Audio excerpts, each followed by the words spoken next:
Hello, everybody. It is Saturday, February the 28th, 2026, last day in February. And our Saturday show, our summary of tech news from Silicon Valley. There's only really one story this week. It's the statement from Dario Amodei of Anthropic in terms of his quote unquote discussions with the Department of War. They weren't very successful discussions. Amodei has decided not to allow the Department of War to use some of his best technology. A lot of people in Silicon Valley very sympathetic to Anthropic in this clash with not just the Department of War, but Donald Trump, of course. Silicon Valley rallies behind Anthropic, according to the New York Times. Lots of people at big tech companies like Google and Meta are supportive. Not everyone, though, is supportive of what Amodei, the position he's taken. Vinod Khosla says that he's sympathetic in a way with what Amodei is doing, but disagree with the principle itself. And Keith Teare of That Was the Week, I think, agrees with Khosla, although his editorial this week came out before the Khosla X's. Keith leads this week with Anthropic is wrong. Keith, why is Dario Amodei wrong? What's your position on this? Well, he clearly hasn't read The Art of War. How do you win? He's blundered here. He's trying to set policy for the government on use of AI through a sales contract. And firstly, it's not his job to do that. Vendors don't determine the use of the thing you buy from them. And by doing it, he's obviously alienated the entire US administration, which means a huge customer base. And the reality is that the likelihood of the government misusing his AI due to the rule of law, firstly, it's out of his control. And secondly, it's very unlikely they would anyway. So he's created a fake battle that can only damage his company. But these aren't normal political times, Keith. If it was Anthropic challenging the Biden government or the Bush government or the Obama one, you may have a point. But at what point then, in your view, should or would Anthropic not allow the government to use his technology? You have to assume that there's a political dimension here. That he doesn't mention in his statement Trump and Hegseth, but it's clearly there. It's self-evident in his challenge to the administration. Yeah. Look, if the better option would be to just decide we don't sell to governments. You can't sell to a government and then, when the government says any lawful use, which is an important sentence, say, well, no, we want to carve out these things you can't do, and expect that a government is going to allow a private company or even a public company to determine government policy. It's just unrealistic. And so he's naive. And I'm with Vinod. I'm not in favor of mass surveillance, and I'm not in favor of even narrow surveillance. And I'm certainly not in favor of autonomous weapons making kill decisions at a time when the software itself is not reliably deterministic. So I don't disagree with Amodei's, let's call him his concerns.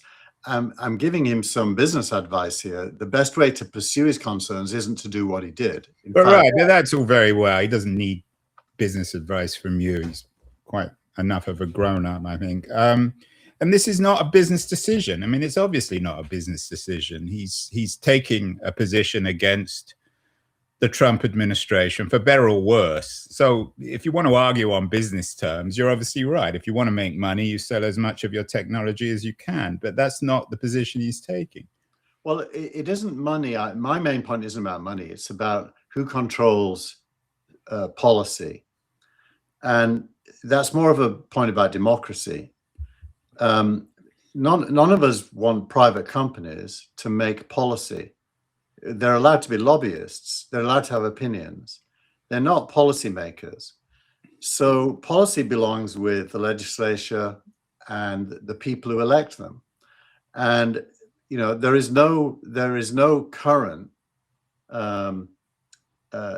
fear that the legal system doesn't protect us against mass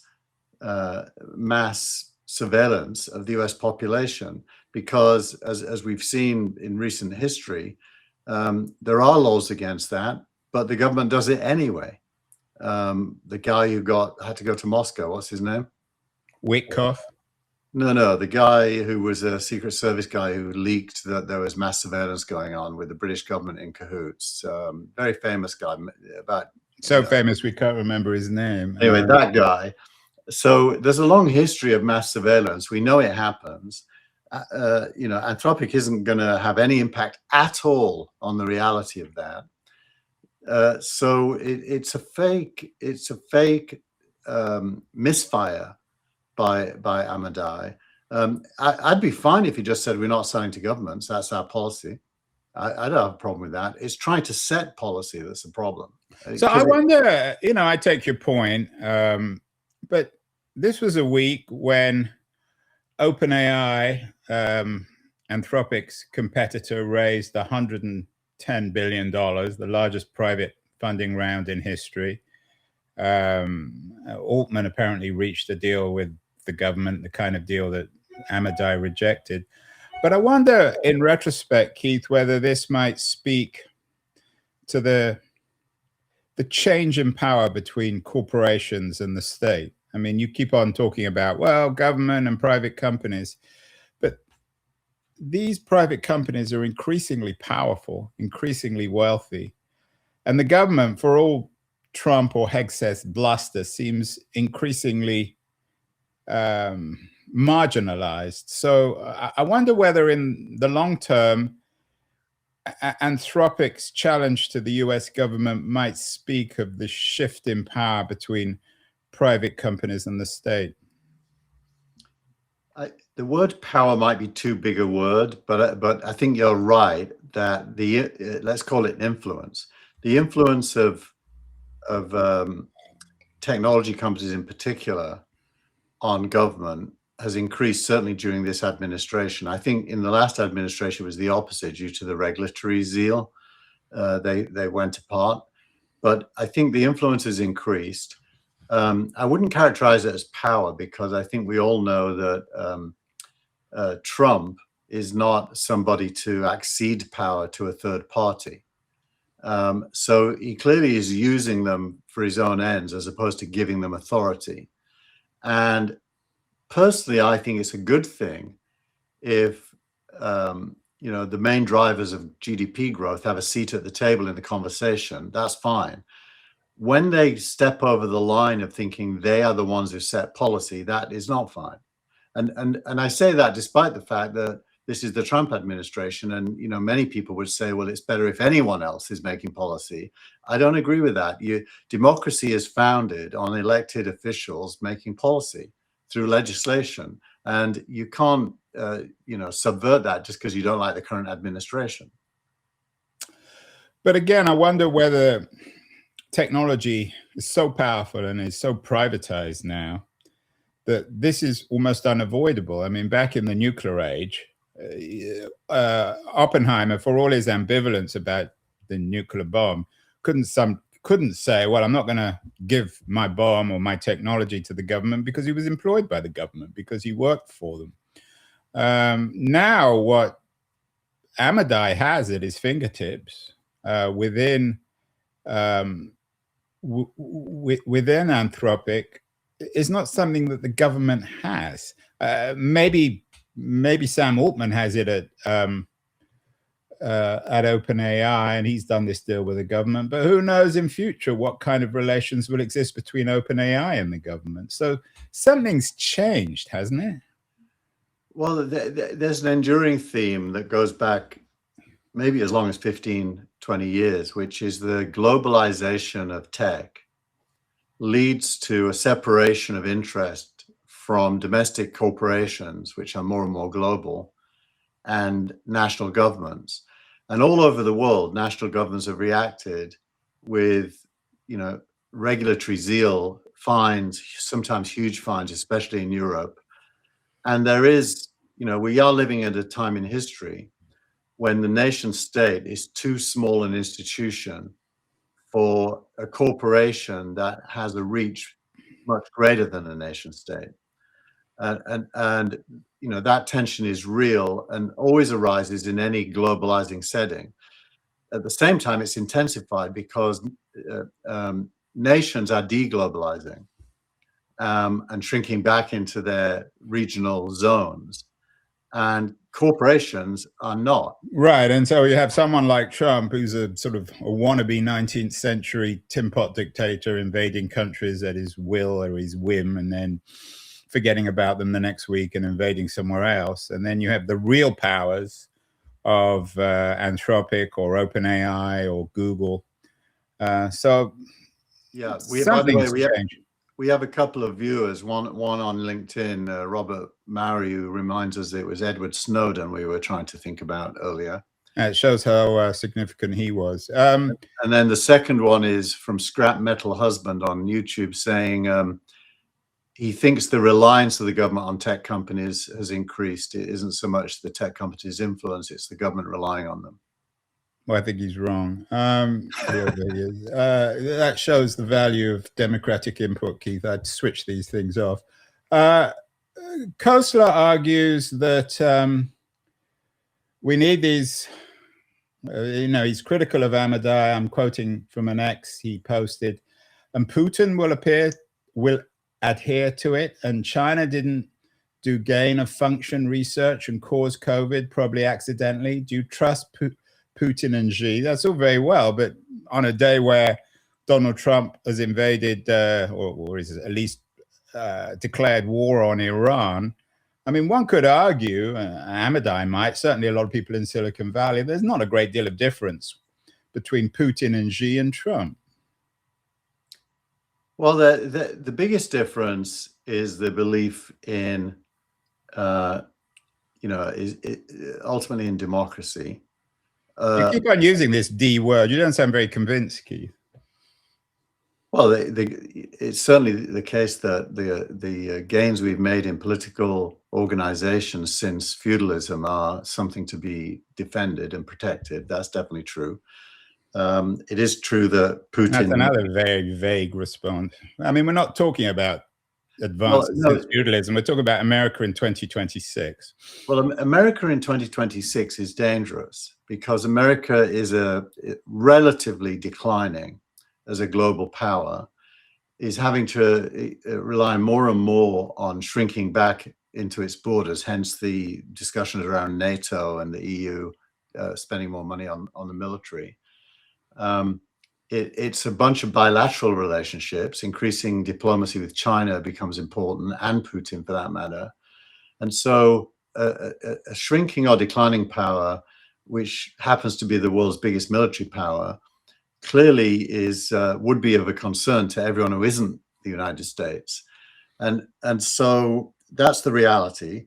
Putting into the United States government, therefore, needs to be controlled by its people in terms of what policies. Yeah, but that's again, you sound like some civics. Well, that's not the way things are working in America. I mean, the vast majority of Americans are not supportive of what Trump did in Minneapolis. They're certainly not supportive of him invading and declaring war on Iran or Venezuela or Cuba or wherever else. So he won a narrow victory, but that doesn't necessarily mean that everyone supports what he does. And well, I mean, Amodei might ask, I'm not putting words into his mouth, but what's the difference between giving these weapons of mass destruction to, well, maybe not Putin, but certainly Xi versus Trump? Xi hasn't used them yet, certainly in Taiwan. It's just, it's not clear, really. I mean, you keep on mentioning democracy, but it's not convincing.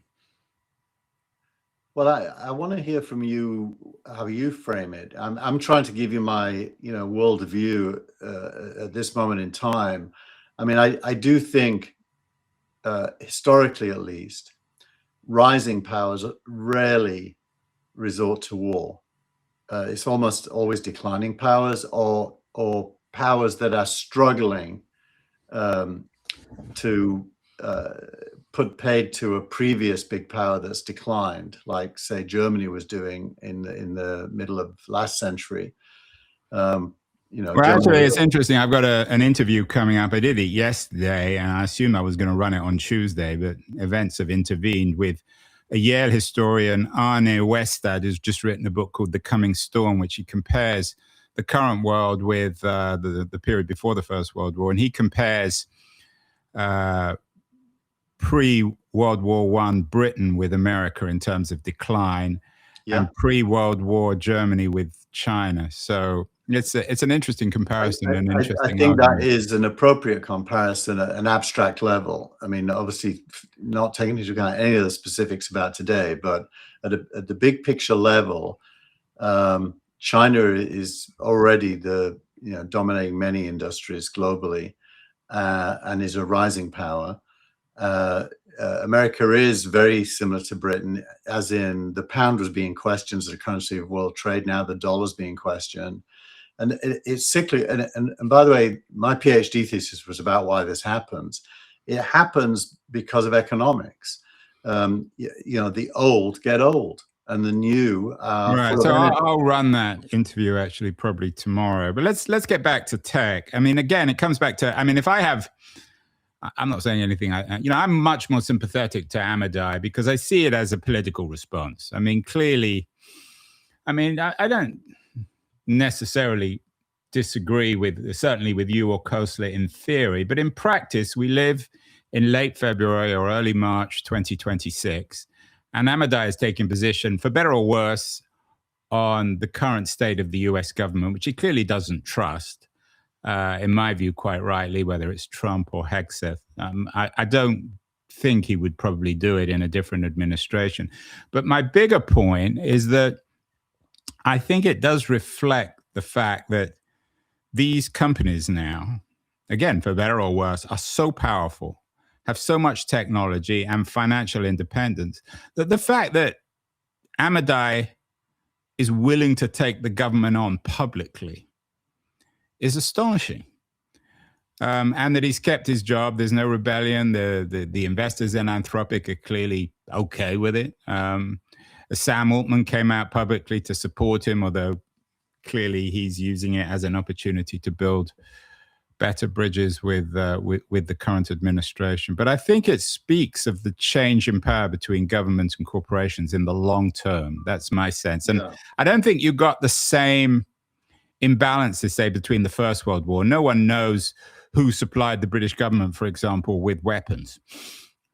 There were steel manufacturers and armament manufacturers, people who made tanks, but they don't come to mind. I think when historians look back at this period, Anthropic and OpenAI and Google and Microsoft will be major players, in some ways equally powerful to the US government.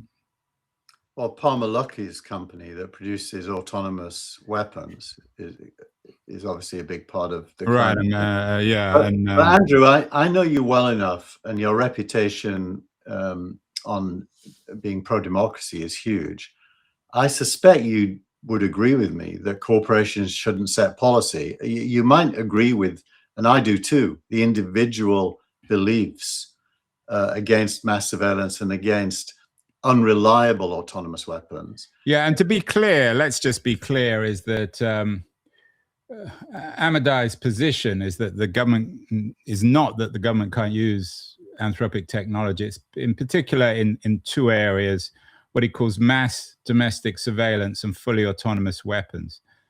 I mean, you asked me whether obviously we're all Democrats here, you as much as me, but he has every right in a democracy, or the Anthropic has every right in a democracy, to withhold the use of their technology to the government. That's what democracy is as well.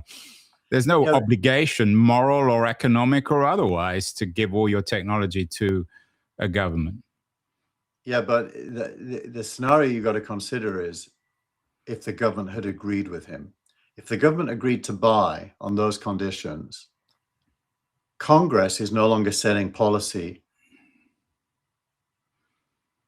Yeah, but that's my point. Congress isn't. I mean, for better or worse, Congress is irrelevant in America today. I did a show on that last week as well, where there's a woman who's written a book called Stuck. Congress has been completely marginalized by Trump at best. It's not a player anymore. So that's just the nature of things, for better or worse. And in these power vacuums, companies like Anthropic and the other Silicon Valley leviathans are going to be more and more prominent.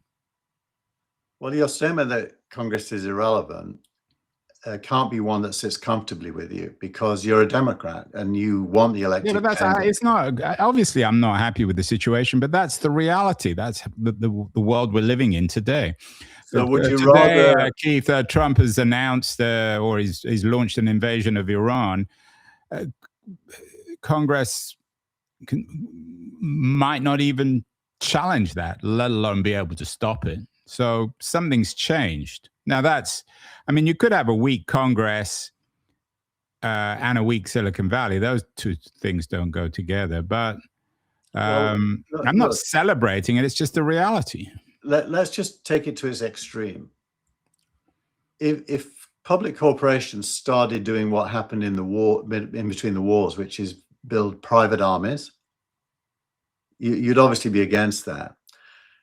Setting policy is the first step towards having an independent, executive and legislature inside a private company.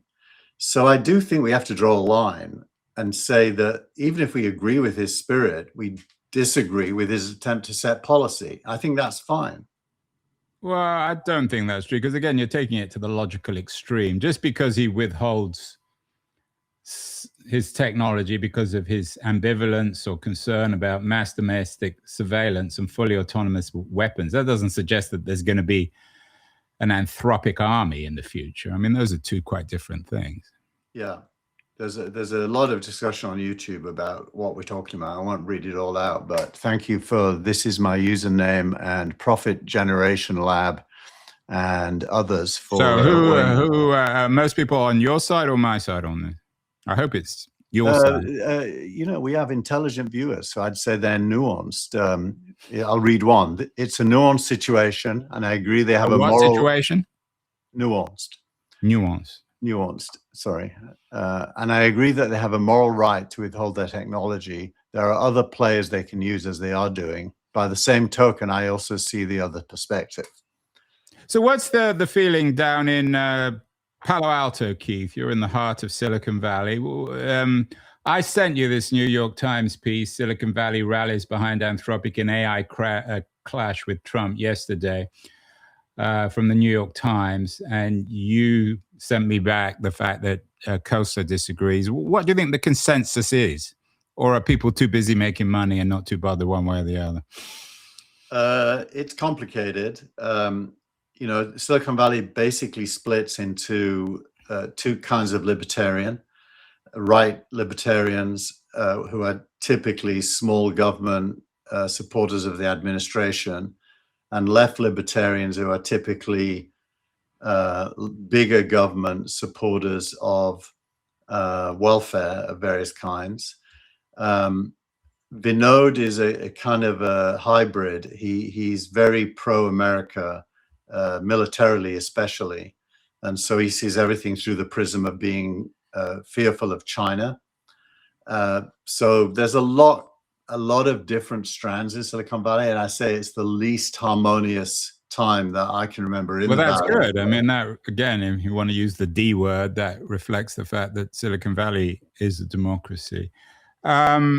The interview of the week wasn't from Keen on America this week. I suggested everyone should read Ezra Klein's interview of Anthropic co-founder Jack Clark on the New York Times. I thought it was an excellent interview, partly because it tells us about the kind of mentality or perhaps culture of senior people at a company like Anthropic. Do you think there's a great deal of difference? I mean, half these people at Anthropic had been at OpenAI. There isn't really that much of a difference. And Amodei, of course, began at OpenAI. There isn't much of a difference really between Anthropic and OpenAI, is there? Do you think culturally or politically? I think emotionally there is. There's companies which are striking in their preparedness to work with the administration. Apple stands out there. I mean, Tim Cook is the least likely person you would imagine to do that, but is doing it. So there's companies that to are many people's disappointment. right, and then there's other companies where the emotional core, like Anthropics, is prepared to put politics into business, and arguably to their own detriment. And both exist. I don't think there's a single. I think if there was a trend, it's the Tim Cook trend is the strongest. But I would argue again, the idea of putting politics into business is then again the nature of things, especially in America in 2026. If you decide to do business with the government, if you decide to go to Mar-a-Lago or DC, by definition, you're being involved in politics. Trump, for better or worse, is forcing Silicon Valley to be political. Yeah, but there's it's not possible to separate business and politics in early 2026. But there is a way to do that, Andrew. I mean, Anthropic has a lot of money. So who's the model then? Who is navigating these two worlds of politics and business most successfully? If it's not Amodei, I think NVIDIA. I mean, it's amazing to me that NVIDIA got Trump to agree he could sell to China. I think NVIDIA is doing a great job of navigating on its own behalf. And, that is the democratic way to do it. It's to lobby. You can also build PACs and put money into them for your preferred point of view, which Anthropic could. It's a different. What do you mean? But who wants that? You mean lobbyists in DC? And I would argue that what Amodei has done is actually raise this. I mean, most people hadn't really thought that much about mass domestic surveillance or fully autonomous weapons until he brought it up. So it's an act of politics. And I think a lot of people expect some sort of deal down the line on this because the government probably needs Anthropic more than Anthropic needs the government. Let's imagine that there was a democratic government and a company that builds autonomous weapons only agreed to sell to the government if they said they would use them. Okay, you disagree with that company. Would you say it's doing the right thing? Probably not. So I think here bias gets in the way of logic. Yeah, I mean that's a good a good counter argument. I'm not sure I wouldn't necessarily admire them, but they have every right to do it. So if one of these new teal-backed organizations refused to give their technology to Biden, what if he was using it for international peace, that they were objecting to it? I think everyone would be shocked, but they have every right to do it. Yeah. I mean, if Palantir decided that they didn't want to share their technology with a Democratic administration. But again, I think what it does, and again, stepping back, and I'm repeating myself here, is it speaks to the fact that these companies now can speak to the government as almost as equals. So whether it would be Palantir standing up to a Democratic government or Anthropic standing up to a Republican one or a MAGA one, it's a new reality. You mentioned Cook. It's an interesting one. And I think Cook is a representative of the old world. But what's bewildering to a lot of people is why wouldn't Apple stand up to Trump? Well, they have no interest. Apple also works with the Chinese government. Apple doesn't try to pretend it can circumvent national law and governments ever. It's very disciplined about having a voice without setting policy everywhere in the world. And it gets criticized in China for acceding to government policy.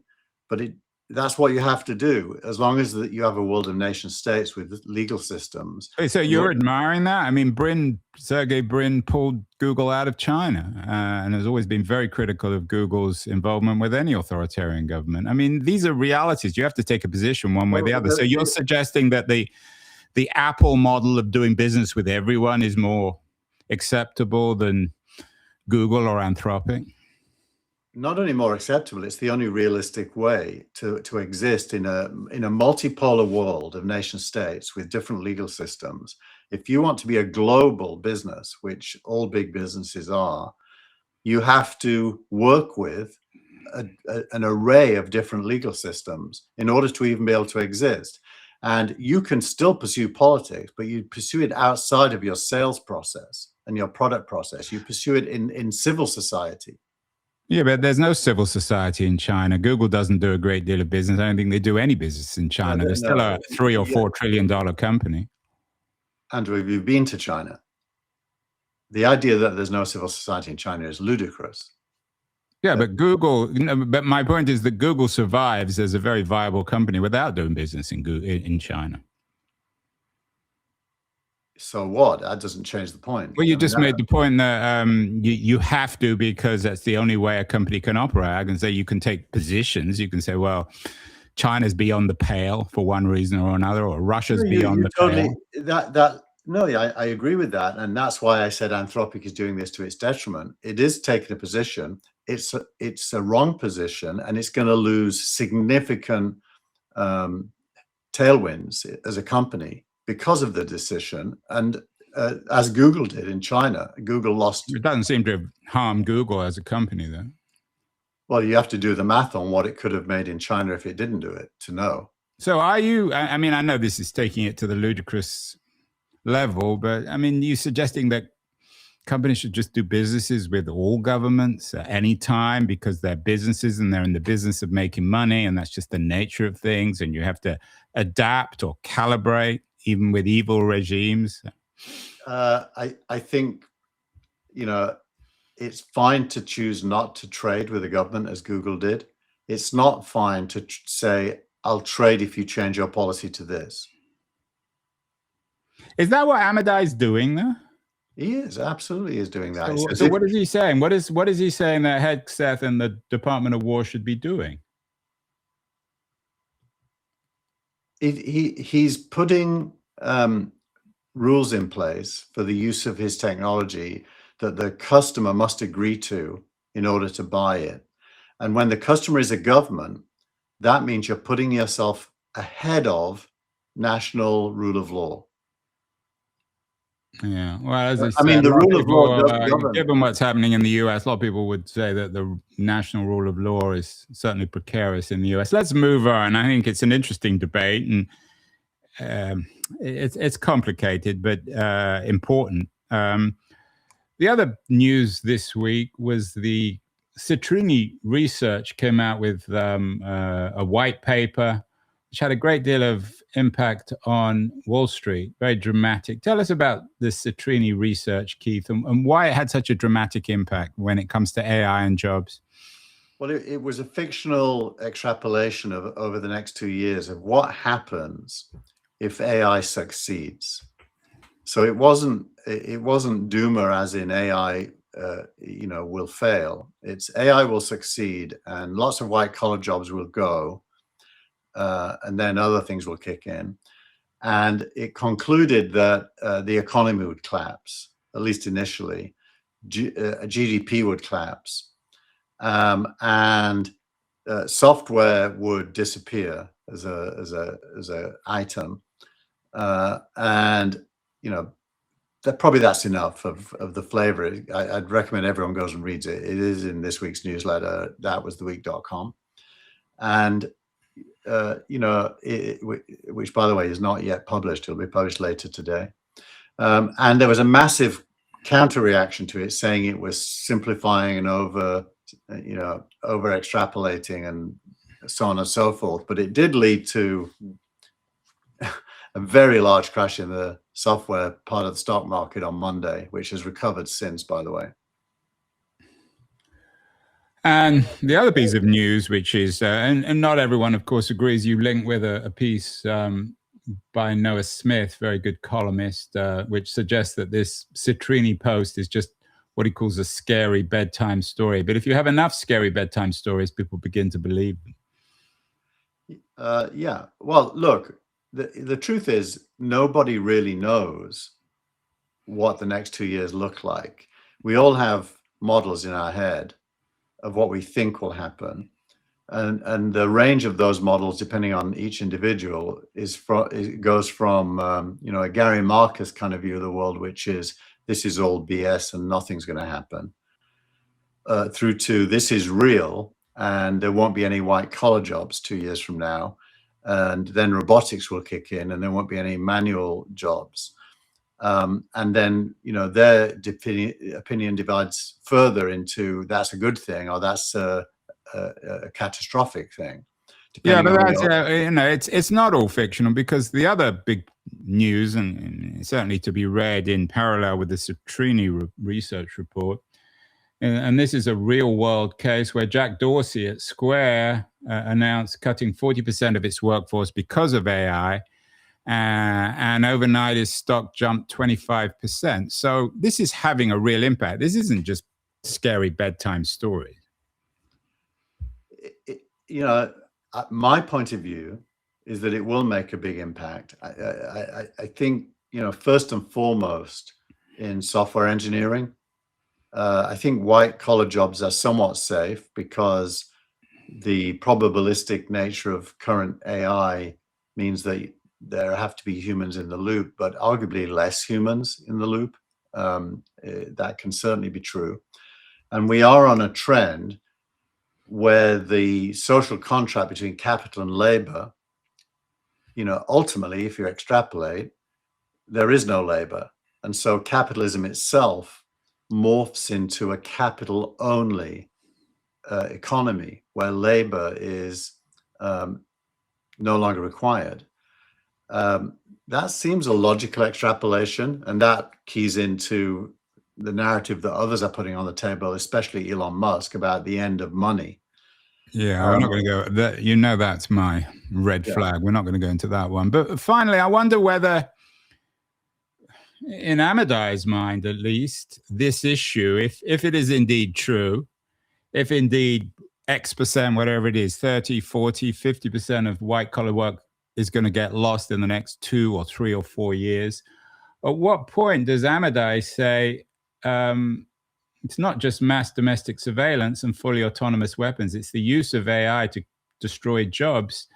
We're very uncomfortable with that. He's already articulated that, although hasn't taken a formal position. It'll be interesting to see how Amodei responds to this. And I mean, whether you like him or not, I think you've got to admire the guy for at least being out there and making himself vulnerable. He could have done a Tim Cook and just shut up and taken his clients' money.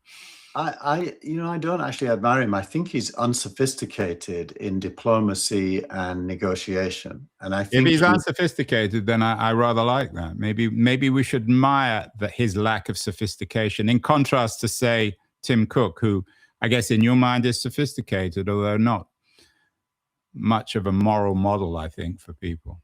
Well, I think if you talk to Tim Cook and ask him his personal views, you'd agree with almost all of them, if not all of them.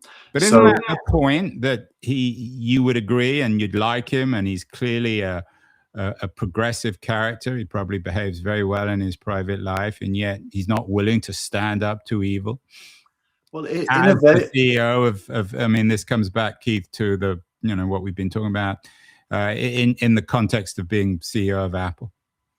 No, because I think you underestimate the extent to which innovation requires the ability to execute, and the ability to execute requires negotiating with governments. And successful innovators have to be excellent diplomats. They have to be. This is a subject that is certainly not going away. An interesting week, an important week, I think, in Amodei challenging the government, and in finally Jack Dorsey being the little kid in The Emperor Has No Clothes and announcing that he's going to get rid of 40% of the people in his company because they're no longer of any value. We shall see, Keith. There'll be more of this to come. That was the week in technology, the last day of February 28th. I will see you, Keith, in March. Keep well, keep employed, keep thinking. Bye, everyone.